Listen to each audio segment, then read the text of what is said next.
Greetings to everyone. I want to thank you for tuning in to today's video or podcast. So the video is on YouTube, um, and you can listen to it on the channel of WAG Realty of North Carolina. And again, it's WAG Realty of North Carolina, WAG. My podcast is called Real Estate for Beginners. It can be found on Spotify, Castbox, Apple Podcasts, Anchor.fm, or Google Podcasts. So today's podcast and today's video, if you're watching on YouTube, I'm breaking down a deal that I heard on another podcast. And what I do is I listen to other podcasts, I read books, I look at things on YouTube, I look at things on TV, and I try to break it down. I try to make it make sense. And so this is just a review of someone else's deal, and I'm gonna give you one or two of my deals to try to compare. And with the things that are going on now in real estate, where the homes are going much higher in the year 2021 than what they are worth. I want you to, if you can, like getting into investment properties, not really using a loan if you can help it. If you try to buy it with your own money, but whatever you do, just try to get into real estate. Don't keep procrastinating or keep waiting. So the podcast I was listening to, I won't give the name, but I was listening to it and it kind of sounded like I guess you could say the creator of the content was trying to reach and get and solicit business for either a significant other, a real good friend, a relative, because he kept using the person's name and company and saying that, well, if you're trying to get into real estate, if you're looking for this type of loan, go to this person. And the reason I say this is because he invited a caller, a guest speaker on investor, and the investor's been investing for about 4 to 5 years. All right, and I'm gonna write some things down on the board to try to break it down and make it make sense. And one of the things I did like that the investor said, and one of the things I do want to mention is the investor's been investing for 4 or 5 years, and they have 6 units. So I want to break that down. So no one's going to give, someone unless they're first starting out as a podcaster, I guess, but no one's going to give a beginning investor even a shot or a chance to speak to their audience unless they have a lot of deals, unless these deals are multi-million-dollar deals. And these, from listening to him talk, were not multi-million-dollar deals. So he's new at it. He's getting about one property a year, and he was a school teacher, if I'm not mistaken. But he did mention a HUD program, and you can put this in Google. It's called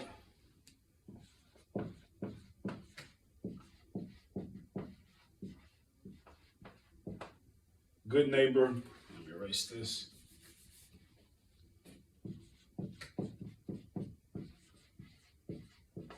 Good Neighbor Next Door. So with this program, it's a revitalization program where you can get HUD homes, FHA loans, own homes, and the home can be, say, valued, or they're trying to sell it for $100,000. But then they give you a deep discount if you are a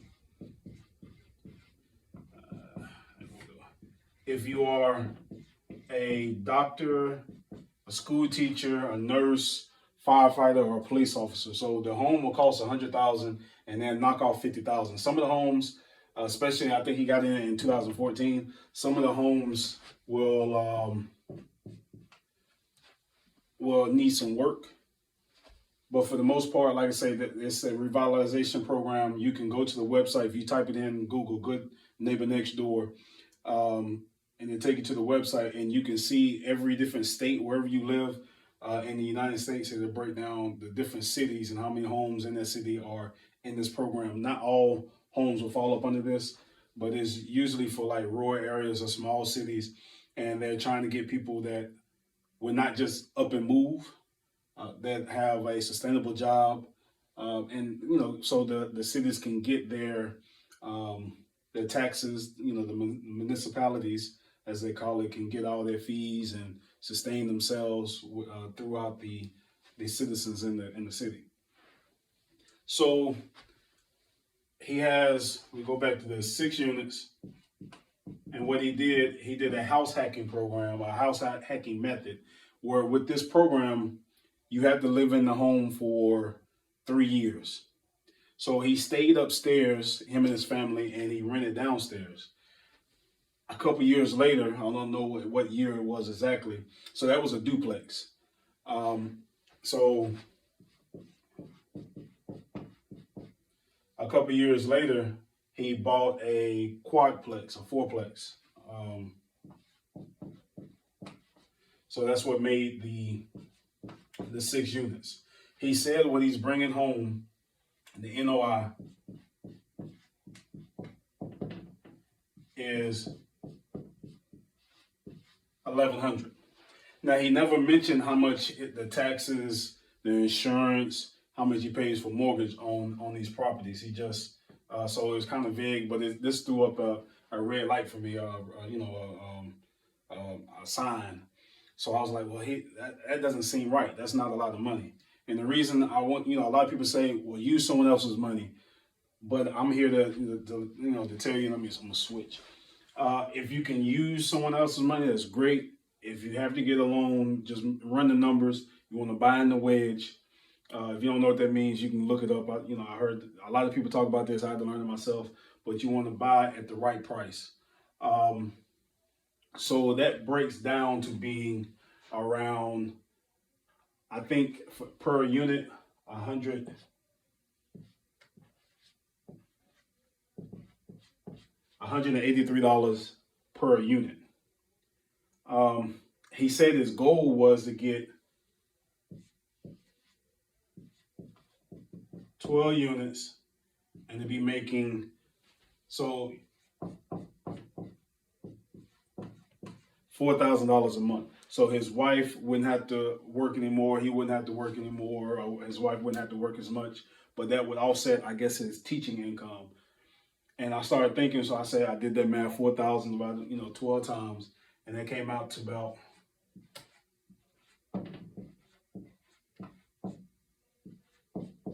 $333.33. So I just minus that. So he's about, I'm just going to take a guess. Well, I guess I don't have to take a guess. But that's around,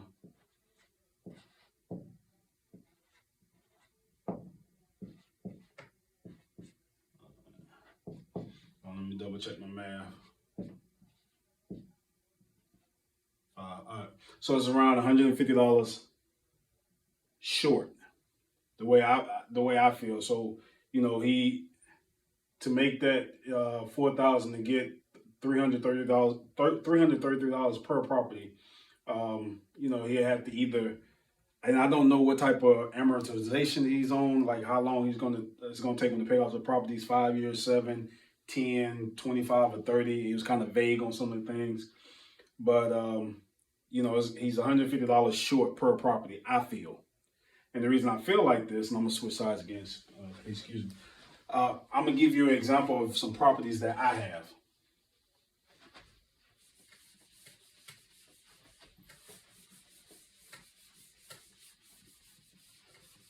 Now, I have a property, it's $700.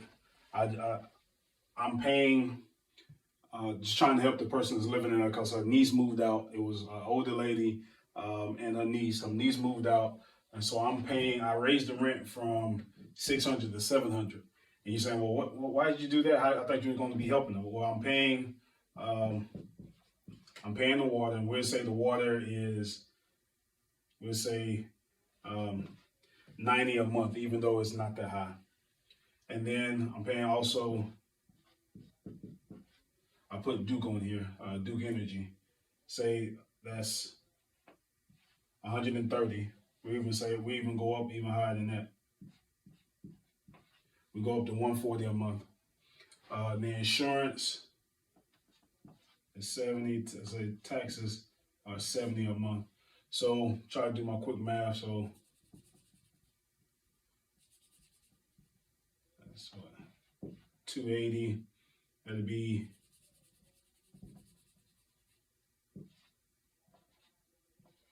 370.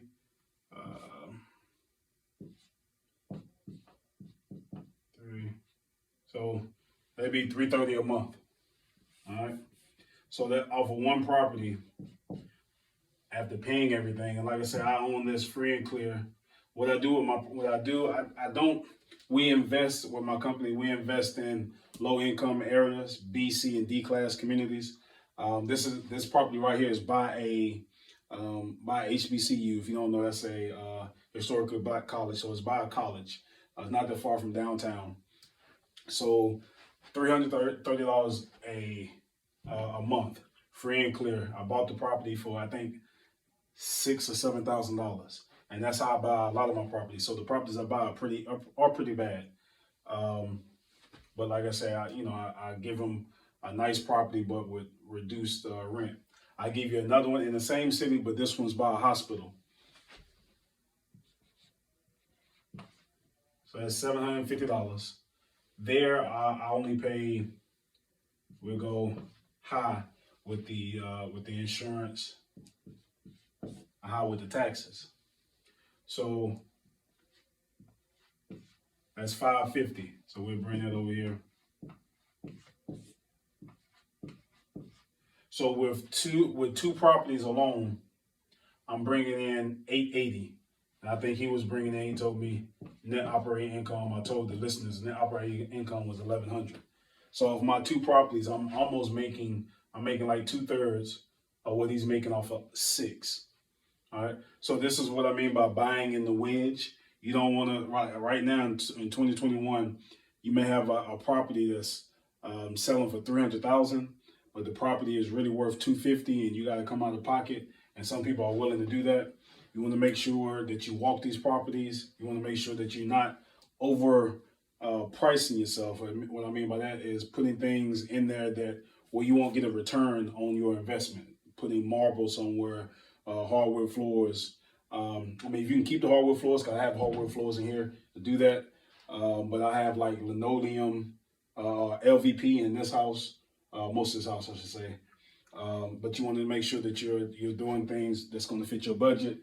Finding people that can do the work. If you can do the work yourself, do that. And if you need to get a loan, just finding the right loan at the right rate, at the right amount. But I just wanted to break that down that, you can listen to podcasts like his, or you can listen to podcasts like mine. I try to be open to you. But like I said, I think he was pushing an agenda. He kept saying, mentioning his friend's company or whoever that lady was. And I mean, he did say that was like a friend of his, but you never know. But like I say, you want to run the numbers if need be. If you don't have the cash, understandable. There is a method where people use their business credit. They get credit cards and they pay for the material. So they may pay for the house in cash.